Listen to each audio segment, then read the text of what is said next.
tap faucet example, do we? We want to make sure that everything that we are doing is thinking about everyone's kind of identity and experience.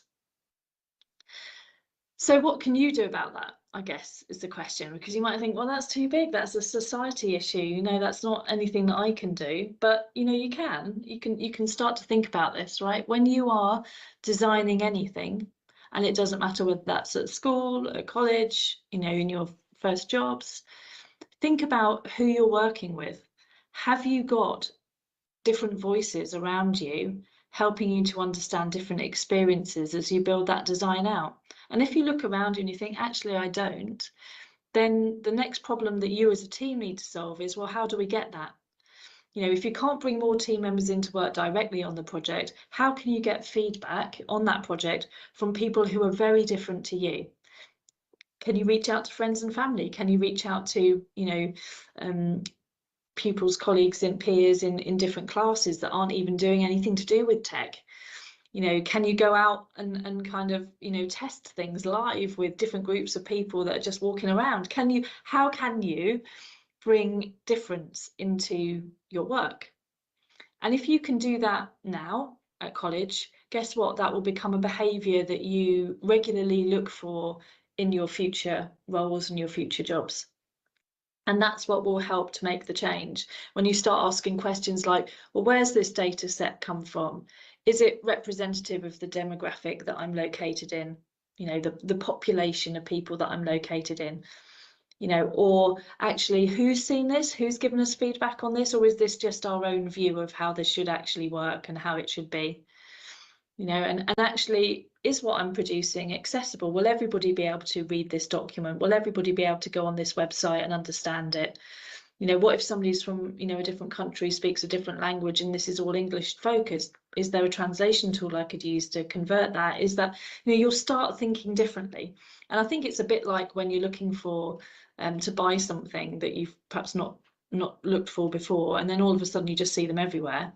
It's a bit like this. Now I've kind of told you about what diversity, equity and inclusion is and how important it is within teams.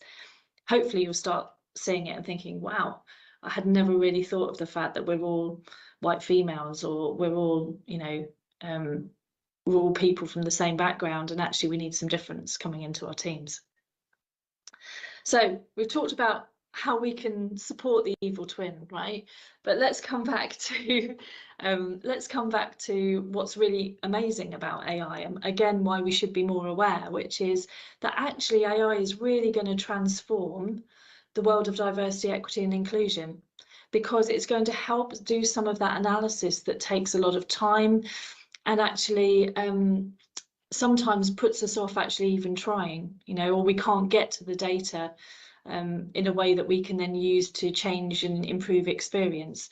So for example, if we can use data within an organisation to understand more about why colleagues are leaving, and we can do some analysis which brings in dimensions of, you know, perhaps protected characteristics, tenure, as well as the, you know, the functions that those people work in, etc. We can start to build up a really good data heat map of perhaps where there may be some areas of concern and why people are actually leaving, because we know that when people leave, they don't always tell us the truth about why they're leaving. So somebody could have been experiencing bullying or discrimination, and we would never know because they wouldn't want to share that with people. But actually we can use AI to actually start to model some of the reason why we're seeing attrition, and that will help us to then have perhaps different conversations or ask different questions. We can use AI to analyze data around reward and remuneration, so what we get paid, right? So we can start to understand more about, you know, well, is there a difference in pay levels between different groups of people in an organization? You know, how do we close the gender pay gap more effectively if there is one? And again, that's transformational, you know, for any business of any size, everywhere in the globe. If you could do that really quickly and easily, then everybody would be doing it, rather than only FTSE 100 companies doing it, or only companies over a certain size. So these advancements are really going to help us, right? And they're really going to help to make diversity, equity and inclusion something, you know, that we can all embrace and use for change, positive change. but we just have to be mindful of that other side of it and just be really, really intentional about, you know, checking and understanding how we get to a point where we're using that technology, and who's developed that and how they've thought and considered the diversity aspect as they've developed it. So hopefully you haven't fallen asleep, and that's given you a little bit of food for thought in terms of the field of diversity, equity and inclusion that you perhaps didn't know about before. As I mentioned at the start, my career has been really, really squiggly. I would never have said to you that I would have joined a technology company when I was doing my A-levels or I was at uni. I was an English major and I just didn't even think that tech was my thing. I didn't think I was mathematical or technical in the slightest.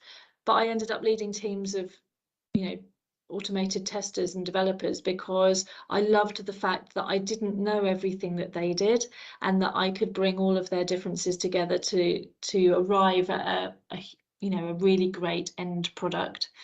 And I think, you know, some of you will get that same buzz from doing that as you progress into careers that might involve leadership in the future or involve working in teams, you know, across different geographies and so on. It's just really, really exciting work. So I guess I would say to you, thinking about what I would have told myself 25 years ago, is that your career is likely to be quite squiggly, and that's okay. It's quite exciting if it is, and you will leap over barriers that you didn't think possible by actually really leaning into people's differences and allowing that to help you to grow your mindset and to have that growth mindset. And if you can do that, and if you can use the value of difference, and if you can be inclusive and generous in the way that you work with people, then I think that you are going to be the future change makers. And I'm excited to be involved in supporting your journey to take my legacy onto that next stage. So thank you so much for listening to me. Thank you for being here, and I hope you have a really great rest of your sessions over the course of the next few days. Thanks everyone. Take care. Bye.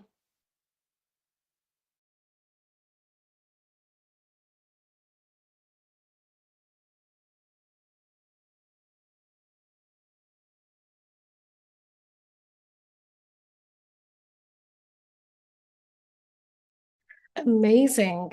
Wow, that was a great talk from Helen Baker. And we got a glimpse into the importance of diversity, equity, and inclusion, not only in our personal lives, but in the business world. So I'm going to allow Jet just to answer the question that we do have, and then I would love to introduce them so that they can do their talk and we can answer all of the questions at the end. So Jet, one of the questions that came through during Helen's talk was, give me 1 second, how can individuals and organizations actively contribute to fostering a culture of inclusion every day? So for me personally, I would focus on really making sure that you've got that diversity within both your team and also the research that you're conducting, as Helen mentioned, ensuring that there is disabled people, there's people of different ethnicities, different religions and stuff, like making sure that those people are consulted and brought into the process right from the get-go, because we won't get any further if we just presume that we understand people's experiences. So really bringing them in at the first step and going, okay, how can we make this work for you, and how can we actively encourage you guys to have a part in this role? Because obviously different minority groups are much less likely to get a job within certain industries, tech industry included in that. So really bringing those people in from the get-go and ensuring that they are feeling valued and part of the conversations from the very beginning would be my advice. But yeah. Wow. Now I'm absolutely looking forward to hearing your personal journey. So without further ado, Let me quickly introduce Jet. Jet is an accessibility consultant on a freelance basis and an artist, an activist who uses their experiences as a person with disabilities to drive positive changes in the world. Their talk is centered around breaking barriers and navigating the complexities of being a marginalized individual within the tech and creative industry. Let's welcome Jet Gates to share their unique perspectives on accessibility and overcoming challenges in the tech and creative sectors. Jet, the virtual stage is yours. Thank you. Let me just try and share my screen. If it would load, that'd be lovely. There we go. Can you see my screen okay? Yes, we can. Wonderful. Okay. Thank you so much for that introduction. Hi, I'm Jet. I use they, them pronouns. My visual description of me is that I am a white femme person with a bright pink buzz cut, which the green screen is kind of cropping out. I am wearing black eyeliner and mascara, as well as a brightly coloured orange hoodie, with the Teens in AI background behind me. So without further ado, let's get on to the talk. So 16 million, this is the amount of people in the UK who are disabled. I am one of them. I have a spicy plethora of chronic illnesses and disabilities, as well as neurodivergencies. And the disabled people make up about 1 in 5 people within the UK population. So it's a massive group of people that we need to be ensuring that we are consulting and that we are working with and finding solutions with. So hello. This is me sat on the right hand side here, bright pink buzz cut, pink blazer, brightly coloured trousers. This is kind of like my go-to sort of vibe, very colourful person. And I have a rainbow wheelchair as well, which is so snazzy. I love her to pieces. But yeah, so a bit about me and my story. So back in 2022, I started working at Teens in AI as a marketing assistant. By this point, I already had some understanding of accessibility, some interest in it, but not massively. And then Easter 2022, I caught COVID the day after I did my last inspiration talk, which then set off my physical disabilities, which were already present, but just needed kickstarting. So through this experience, I then continued my research and learning within accessibility, which then brings us on to September 2022, when I started my degree at the University of Winchester. So I am studying digital media design, which is all about like apps, websites, interface design, and all that kind of stuff. My physical health continued to worsen so much that I had to buy my first wheelchair, which was, as one of my friends described it, held together by a Pritt stick. I have no idea how it survived. Which then brings us on to January 2023. So a series of events at my university, including quite a few incidents, led to me working directly with the senior leadership team. I started getting more involved in accessibility projects. I started kind of really teaching myself that core knowledge about accessibility and accessible design, and was like, okay, this is what I want to go into. Like, okay, wonderful. Because before this, my dad had introduced me to someone who worked at his company, who was an accessibility consultant. And I was like, that's a job? What do you mean? So being able to then kind of like picture myself in that role was kind of like, okay, I know where I'm going. I've got like motivation. So then I found my dream master's degree, which is at UCL in London, studying disability design and innovation, which I am hoping to pursue after I leave the University of Winchester. Summer 2023, so this is last summer, I started working back up again at my local Sainsbury's in my wheelchair, which was definitely an experience. I think I learned so much through that summer, as well as all my colleagues around me also learn a lot about disabled people, how to like chat to disabled people, all that kind of stuff, and really making a work environment inclusive that's not a disability specific work environment.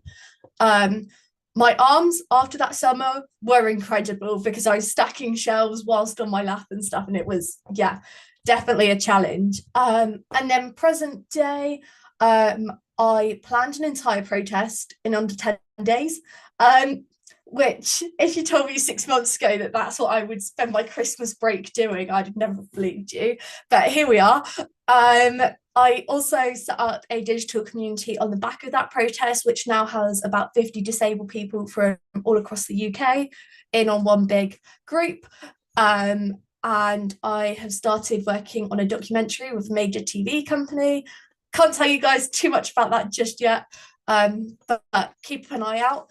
I'm now learning to thrive, and I'm now learning to thrive given about 2 years now of me becoming physically disabled. I kind of am at that process now where I'm like, I kind of stopped grieving my old life and gone, okay, you know, being sad and in my room all day isn't going to make me feel any better. So I might as well just get on with life, because life doesn't stop just because you're disabled. And I now work as part of the senior leadership team at my university, specifically as an accessibility consultant with them. And I have started making changes to multiple industries at a national level, which is bonkers, absolutely bonkers, because I'm only 19. So to be doing all this so early, I'm like, oh, okay, this is so cool. As you can probably tell, I have ADHD, so if I am chatting too much or too fast, please send me a message to slow down. But yeah, so this is a very exciting kind of like 2 years that it's been, and very excited to see what's next. There's a lot of things already in the works and stuff. But yeah, so the kind of like principle of my talk today is about accessibility.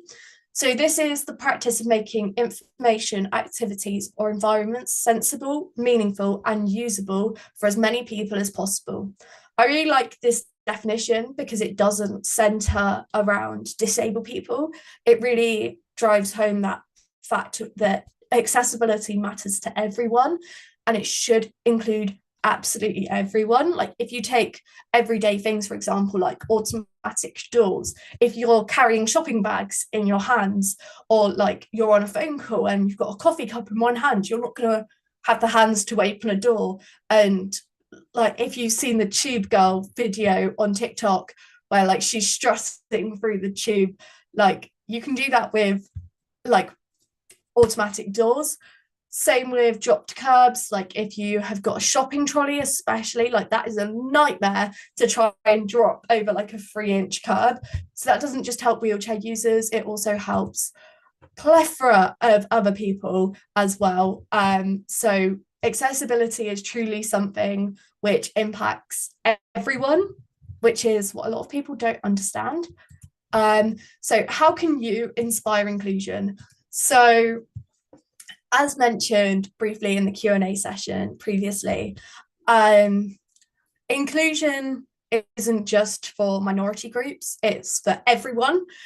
Inclusion should be right at the very forefront of design and every single decision that you do. So one of the campuses at my university is newly built. It was built about 5 or 6 years ago, and it's an absolutely incredible campus, but it's not accessible. And I spoke to the senior leadership team about it, and they said, yeah, we've consulted an accessibility consultant. And I was like, okay, but are they actually disabled? And they went very quiet and was like, oh, no, they're not. And I was like, okay, so we need to really be getting people in who are knowledgeable and have firsthand experience in these situations right from the get-go to make sure that like the work that we're doing is accessible for as many people as possible. As I mentioned back at the start of the talk, 20% of the UK population are disabled. That is a growing number every single day, especially with things like the COVID pandemic, which has left a lot of people with a variety of disabilities. The mental health crisis that's currently going on in the UK is also a disability. all of these things are pivotal that we make sure that we're catering for, and that we're including people who are actually experts in these fields right from the get-go. So that's kind of my advice as to how we can start inspiring inclusion, but also just having those conversations with people. That's been the one most incredible thing that's come out of me becoming physically disabled, is because my wheelchair is rainbow and it's all like funky and stuff. Every time I go out, I get little kids running up to me and going like, "You got a rainbow wheelchair, that's so cool." And I wear very brightly coloured clothes, so I'm easily recognisable. And really starting up those conversations, especially with children who are young, and normalising disability and normalising different ethnic minorities and normalising different religions is so crucial, because this is the next generation of leaders. Like, I think people are generally quite timid and scared to ask a disabled person questions directly. And I always said to people, you know, I'm an open book. Ask me absolutely anything and I will answer. Nothing is off the table at all. I'd rather you ask and then you know, rather than you not asking. So over the weekend, I was on a work trip, and the people at a passenger assistance desk for transport basically refused to speak to me. They only spoke to two of my companions when it was questions that should have been directed to me myself. And I spoke up and I was like, "Excuse me, I'm a person here. I can literally speak for England. Like, once you get me started, I'm not stopping. Like, if you could direct your questions to me and make eye contact with me, that would be great, because I'm still a person. I'm just sat down. Like, I'm just on wheels. I can go faster than most people, but I'm still a person. Treat me as such." And especially with high supports needs individuals, like several of my friends who may be taking slightly longer to answer a question, being patient with them will make the world of difference, because you never know what people are going through. And I've seen it far too often when I'm out with my friends. And for example, one of my close friends, Deck, he really struggled to speak fast because of different breathing issues and stuff. But he was the absolute funniest person that I have ever met in my entire life. And every time like he'd go out and stuff, he wouldn't actually be asked the questions, like they'd direct it to his mum or to his PA. But if you just sit down and take the time to talk to these individuals, it may take slightly longer than your everyday conversation, but it's so valuable. And this is the issue with overconsumption of everything, is that like Amazon deliveries are next day. Like, you have endless amounts of content on your phone 24/7. Everything's coming at you so fast that sometimes we just need to slow down and take a break for a bit and actually like be patient with people. And you never know what opportunities may come out of that. Let me go on to the next slide. So I spoke briefly about this in my introduction, but digital platforms can be an incredible way for disabled people to meet other disabled people, as well as making nationwide changes and even international changes. So I myself have set up a disability community online, which is a support group for anyone who self-identifies as disabled, neurodivergent, etc., to kind of come together and meet other people. So when I first became disabled 2 years ago, I had no one in my life who was disabled, especially not a young disabled person. Where I come from, it's a very old people town, like it's a retirement town, because we live on the seaside. So when I started using a walking stick, the amount of looks and questions I'd get and stuff, and like, "You're too young to be using a walking stick, like you're too young to be disabled." And I'm like, no, disability has no age requirement. Like, I've literally been told by a doctor in A&E that I was too young to be disabled, and I was like, if you could tell that to my body, that would be incredible. But going through everything that I have in the last 2 years and really driving that change within the disability industry, I've met so many incredible disabled people that it's just so powerful when you meet another disabled person and you instantly understand. You don't have to explain everything that's going on. You're just on an understanding basis. And that is so incredibly powerful. So when I was going into my second year at university, I knew that kind of I really needed to make this space for students at my university and really include them in the conversations, because I can't speak for all disabled people when I'm sat on the board with the senior leadership team. Like, I can't just be the one voice for everyone. So I started up the Disabled Students Network at my university, which is doing incredibly well. And I am super proud of it, because we basically bring together a load of disabled and neurodivergent people, and we just offer a safe space once a week for everyone just to come and chill, and they can feedback anything they want to through me, which I can then bring up directly to senior leadership team and the relevant organizations. And that's kind of my aim with the digital community that I've set up as well, is that because we have got quite a few change makers, we've got some very big content creators and stuff involved in that community, we're hoping that together with all of our voices, we can really make that change in the industry that we want to see. And not just within the disability industry either, within the wider community and the wider society, which I think is a very overlooked aspect of inclusion, is going beyond just the little niche that you're operating within and kind of taking it onto a widespread level. So inclusivity through technology, which carries on from the previous point. So AI is absolutely incredible, and there is some awesome technologies that are coming out at the moment. So some of which I'm about to mention, you probably have already heard of, but you may not have thought about it from an accessibility point of view. So, for example, Amazon Alexas, my Alexa's going to pop off in a second. They can be absolutely incredible, especially when set up with a smart home automation. Like the ability to turn off your lights from your bed if you are bedbound or in a flare up and stuff, and you don't have the energy to move out of your bed to turn the light off. Like, that is incredible.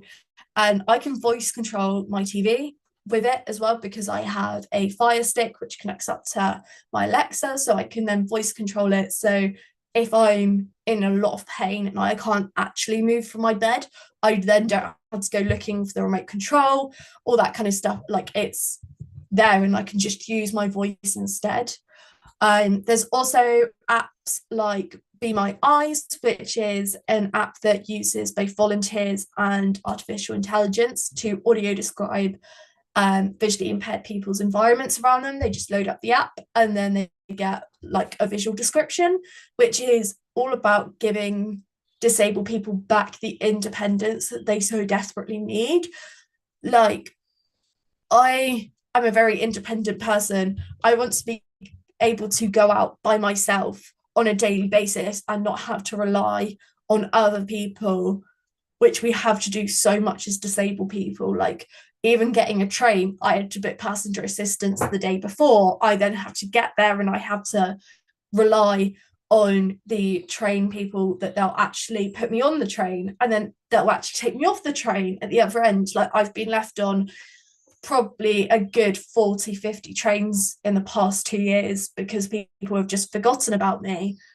So you're trusting people with your life 24/7. So having these technologies, which some may just think as like normal, like privileges and stuff, having these technologies readily available at a low cost for disabled people is life-changing. Like with ChatGPT, I can get it to debug all of my HTML code as a web designer and developer, because I am severely dyslexic. I have no idea where my bugs are in my code, but I can run it through ChatGPT and it will show me exactly where I've gone wrong. Same with Grammarly. Like when I'm doing my assignments for university, it will automatically adjust their suggestions based on the tone of voice that I'm meant to be using, which as an autistic person is super helpful. But yeah, let me go on to the next slide. So change is good. So be the change that you want to see in the industry. Like everything starts with one person. Like don't ever think that like you're too small to make a difference in the world, so therefore you can't make any changes and stuff. Like I thought that when I was starting out, I thought, you know what is one person complaining to the senior leadership team about, like about incidents that's happening? Like I'm not going to make any changes, and here I am now as a freelance accessibility consultant who is sitting on that senior leadership team board and really making those changes from the bottom up. And I'm doing the same within my lectures, and everyone that I interact with on a daily basis, I'm opening their eyes to accessibility issues and to basic things. Like my dad has gone so many times, oh, I didn't realize that this place wasn't accessible until I came here with you, and I've seen that there's like 2 steps going up to it, and I'd never thought about that before. And he's then gone on to share those experiences with the people in his network, which then starts that conversation. So my biggest advice to everyone who is in here watching today is just start those conversations. Once those conversations are started, then you're basically starting a wildfire of accessibility conversations and inclusivity conversations. Be the change that you want to see, and no voice is too small. So yeah, that's it from me. If you would like to follow me on any of my social media channels, get involved in any of the work that I do, feel free to scan this QR code. It will take you to my link tree. Send me a LinkedIn request. Would be happy to connect with everyone in here, and send me a message if anyone is interested in discussing any of the issues further. Yeah, that's it from me. Thank you so much for listening. Wow. Thank you so much, Jet. And I just Sorry, quickly I want to overran a bit say, there. yes, that's fine. I think we're all okay with you overrunning. And just before we proceed with the Q&A, I just want to extend my heartfelt gratitude for your inspiring talk. Your journey as a disabled person, as well as your commitment to breaking down barriers, really, really resonated with all of us, I'm sure. And I just also want to take a moment to acknowledge and apologize for the challenges that you've had to face in your journey. But your resilience and determination are truly, truly commendable. And on a personal note, as someone with ADHD, your talk was profoundly inspiring for me. It's really a testament to your strength and your impact. And I feel like you're going to go far in life. So thank you so much. That's the hope. All right. And just to kick off our Q&A, I also have another question for you. So what role does collaboration and allyship play in making the industry more accessible for individuals with disabilities? And could you share any impactful collaborations that you've had or initiatives that you've been part of? Yeah, absolutely. So for me, as a disabled person, I have chronic fatigue, among other things. So there is only so much that Jet can do in a day. I can't take on everything myself. And this is one of the main things that I've learned from running a society is it's not all on my shoulders. I can also rely on other people, and that's okay, which is something that I've struggled so much with as I've kind of lost some of my independence over the last 2 years, is accepting help from other people. So I rely on an incredible team of friends and carers, not carers, just friends who kind of take on that caring responsibility, and my family and everyone like that to kind of make that difference in the world. So I primarily use social media as my voice for change. So when I can get on other people involved who may or may not be disabled and kind of team up with them, it really makes the most impact. So for example, a couple of months ago, I did a big LinkedIn post about accessibility on trains and emergency evacuations on trains, and how I had spoken to several ticket people on the trains and none of them knew how to evacuate a disabled person in the case of fire. So I wrote a very long LinkedIn post and I went straight to the managing director at South Western Railway, tagged her in it, tagged everyone that I could possibly think of in it. And within half an hour, Claire had sent me a message going, yep, I hear you. Let's set up a meeting. Like, let's go. We've got this. And then she put me in direct conversation with the head of accessibility at South Western Railway, where I was kind of able to bring up those concerns and those experiences that I have had on trains and stuff. And that was through the power of social media. So that's kind of how people can get involved with allyship and stuff, is resharing disabled people's content, bringing disabled voices to the forefront of platforms. So I do a lot of sharing of my friends on social media and stuff to really like boost their posts.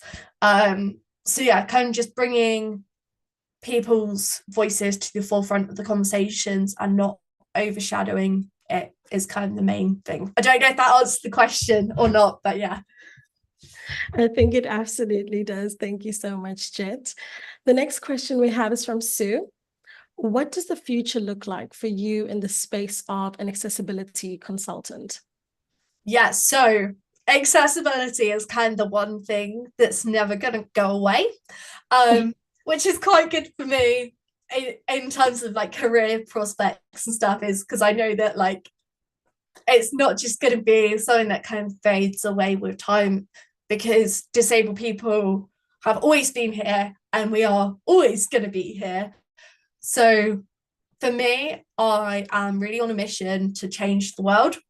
And that may sound really big and broad and all the rest of it, but that's kind of what I have wanted to do from a very young age. I remember my dad giving me a set of books about people who have changed the world.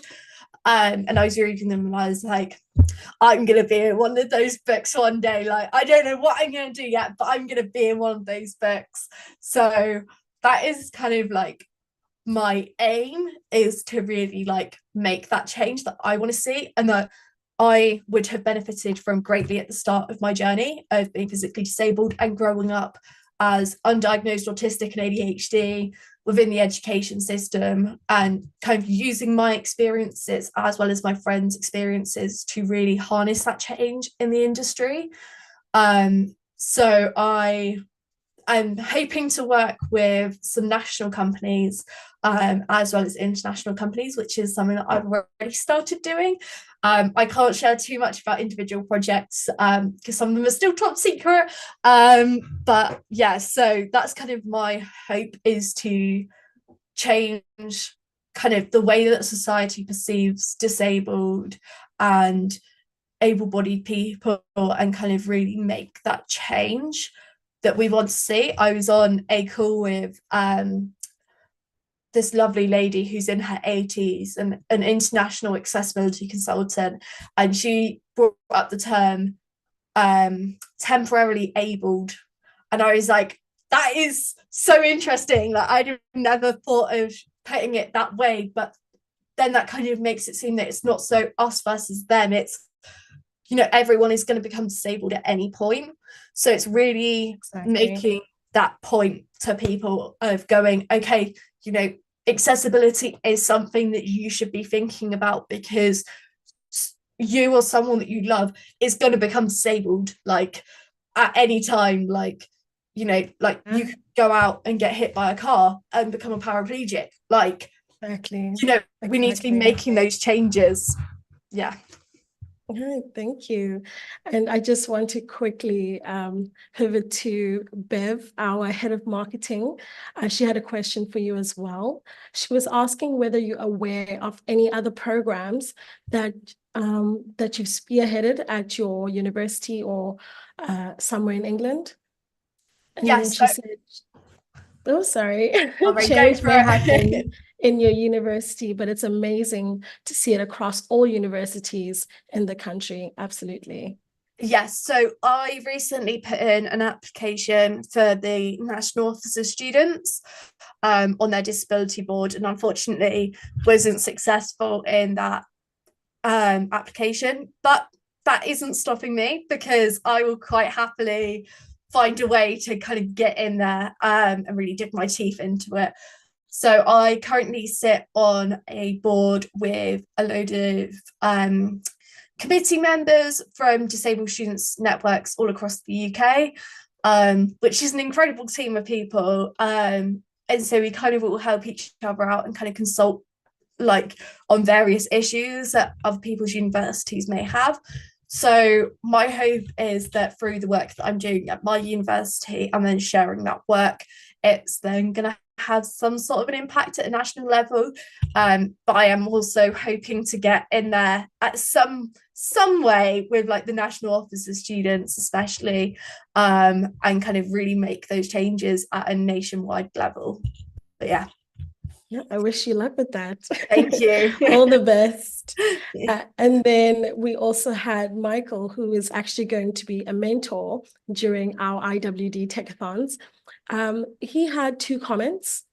First, he said, you were able to turn something awful into something wonderful that provided you with big opportunities. With that in mind, if you could go back to an alternate timeline where your disabilities wouldn't have occurred, would you? So that's the first question. And then his second is, I build games and apps for my uni computing project. I'm building a machine learning cognitive game that adapts difficulty depending on the person's cognitive abilities. What sort of accessibilities could I add to make it more accessible and more culture fair? Oh, that's a nice one. Oh, very juicy question. So I'll start with the first one. I think about this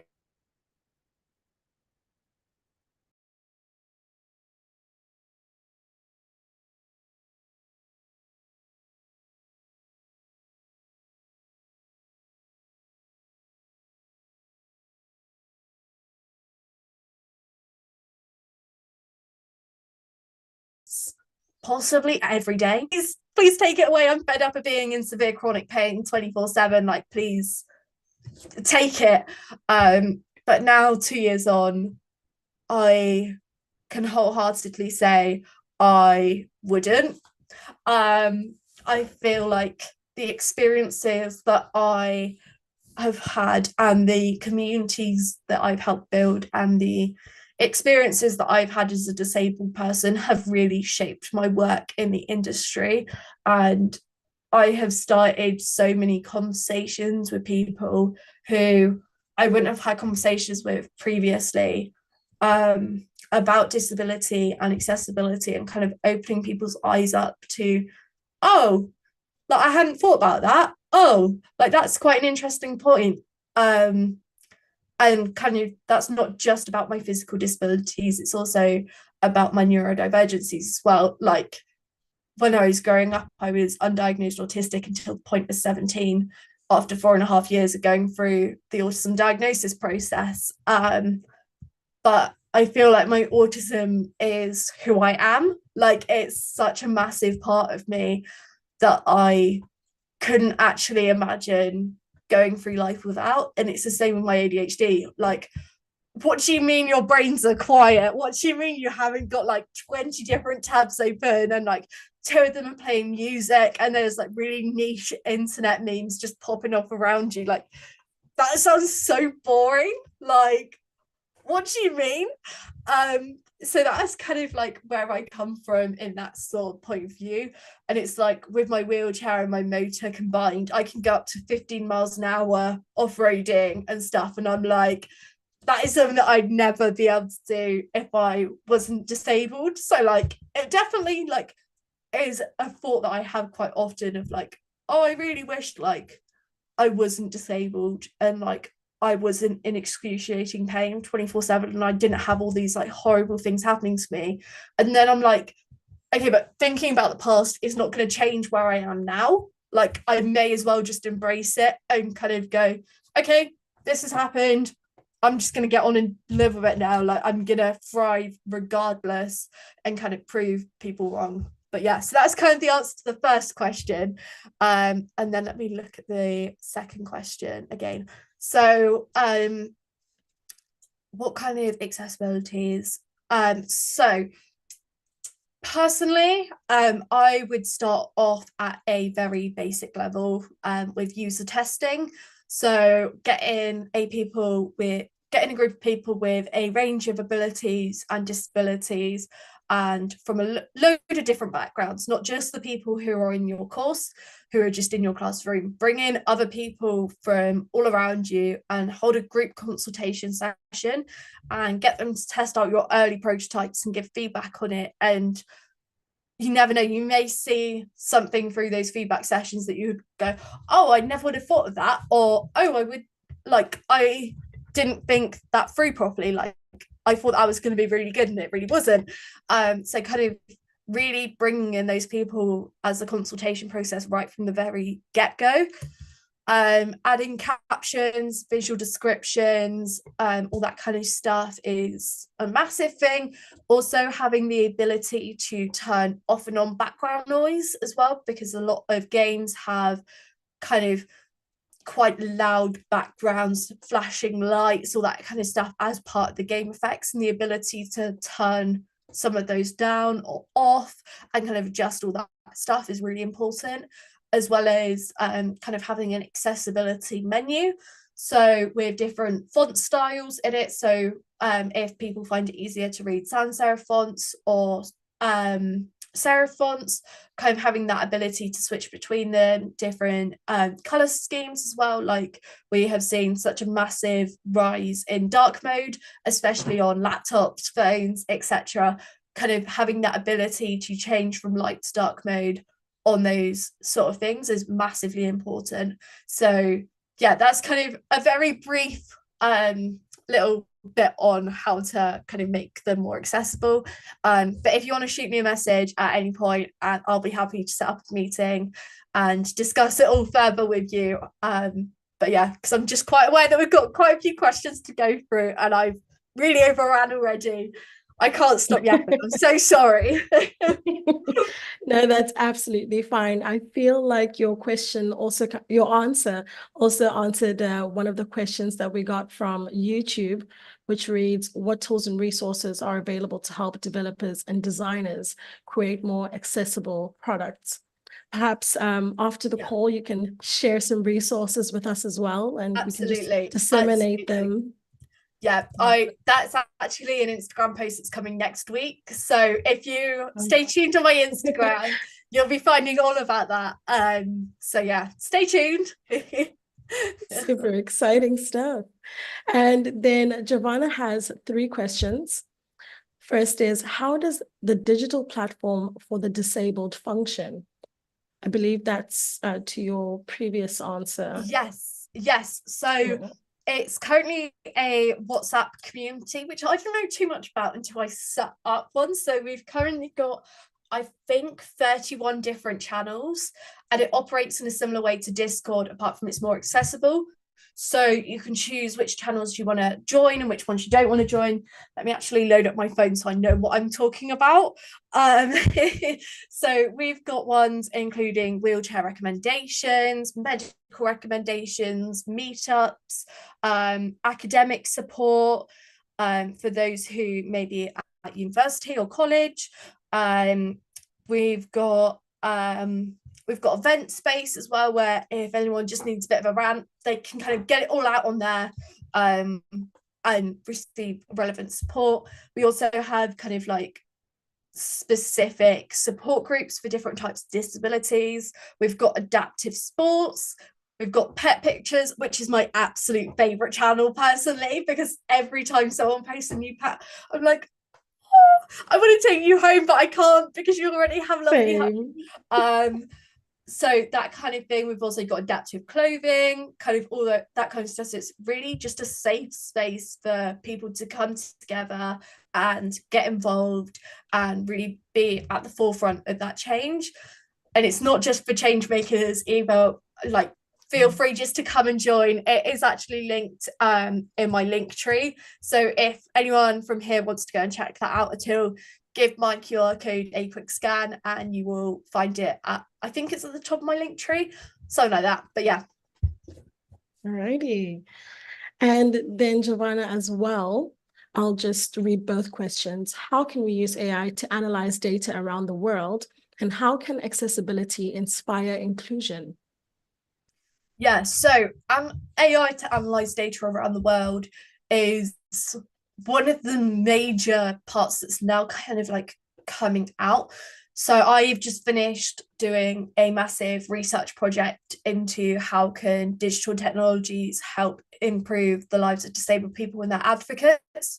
So for that, I used a number of chat-based AI tools such as ChatGPT and stuff to summarize reports, because as a very dyslexic person, I really struggle just sitting down and reading for a 50-page report of like a load of really interesting stuff, and then I go on a tangent and stuff and I start researching into a bit. So kind of using that to condense down the information that I'm looking at and going, oh, okay, this is the key points, like this is what I should be looking more into. That kind of thing is crucial, and kind of really making sure that sources are credible as well. So I use a citation guide called MyBib, which shows if a source is credible or not, which means that I can then actually check that the information that I'm using and receiving is actually right information, which is something that's massive, especially within the space that I work in, because I don't want to be giving a load of misinformation that I've just found off a random page online. So that's kind of how I'd interpret that question. But in terms of more like analyzing data and stuff, that's a really good question. I think kind of exploring outside of just your country's information is quite important. So have a look at other countries' government website, that kind of thing, like the National Statistics Board. The UN has an incredible amount of research collected from all around the world. So kind of really looking at it from the perspectives of different countries, especially developing countries, is a massive thing that kind of you can use the internet and technology for to really benefit you, because you get more perspectives than just the ones from your own country. I can't remember what the other question was. Sorry, that didn't directly answer it specifically. I think, but yeah. I think that's okay. I think in the interest of time, we could possibly just answer our last question before we close our call, which is an anonymous question saying, is it possible for artificial intelligence to negatively impact the issues mentioned above from a particular perspective? Oh, absolutely. Absolutely. I probably shouldn't have started answering this question because now I've started, I'm not going to be able to start. So I'll give a very, very brief introduction. So when AI interfaces such as ChatGPT, for example, were being created, it wasn't involving a range of people. It was only including people typically from a white background, typically males, who were creating these kind of like algorithms.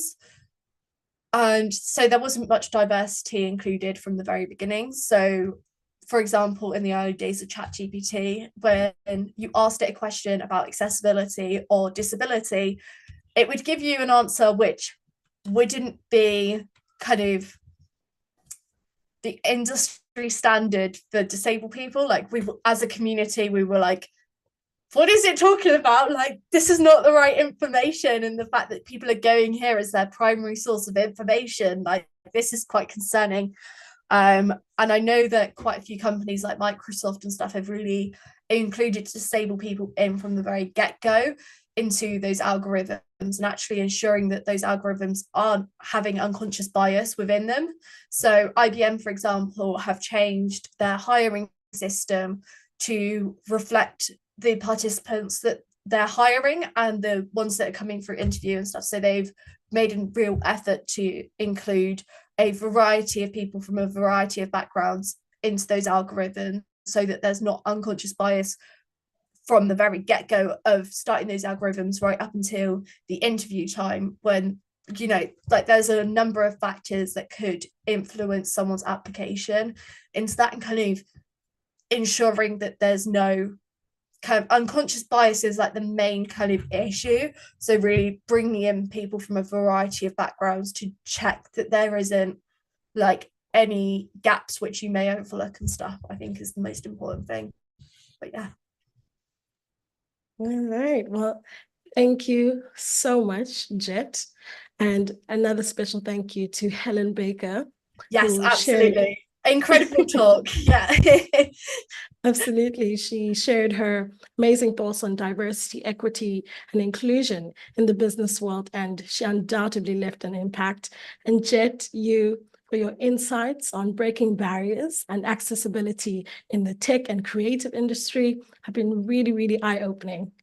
And also to our audience, your engagement and enthusiasm really, really made our talk today a success. So thank you, everyone. And I hope that you will continue to stay tuned for our next Inspiration Week session. Thank you so much, and have a lovely day, afternoon, evening, wherever you are. We'll see you soon. Bye, everyone. So much, everyone. Bye. Thank you, Jet. Bye.